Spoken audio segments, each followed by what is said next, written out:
Geeta Chopra, aged 16, and her younger brother Sanjay, aged 5, were abducted in 1978 by two men, Kuljeet and Jasbir Singh, who bundled them into a car which had been prepared as an abduction vehicle, for instance by interfering with the internal handles so the doors could not be opened from inside.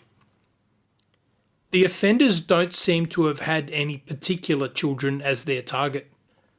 They chose poorly by targeting Geeta and Sanjay.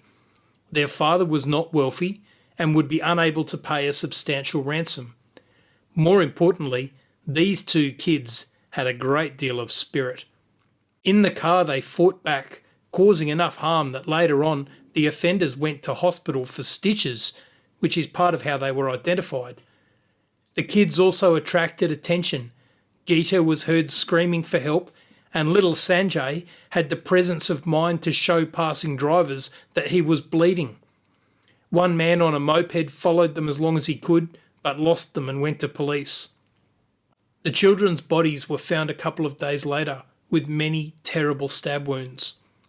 Investigations identified the offenders. Their photos were in all the papers. They hopped a train and stupidly entered a carriage reserved for military personnel. They couldn't show ID and a scuffle took place. They were identified, held and handed over to police.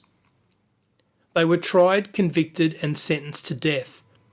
The final appeal was Kuljeet Singh's appeal for clemency on the basis that he was not a professional criminal and that he was less culpable than his co-offender.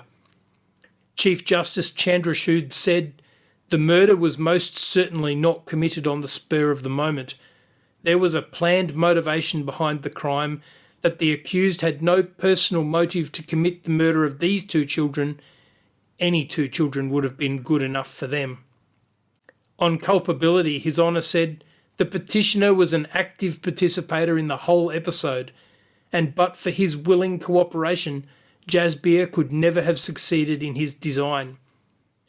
The petitioner's part in carrying out the nefarious plan is no less significant than that of Jasbir's, and he is no less guilty than him.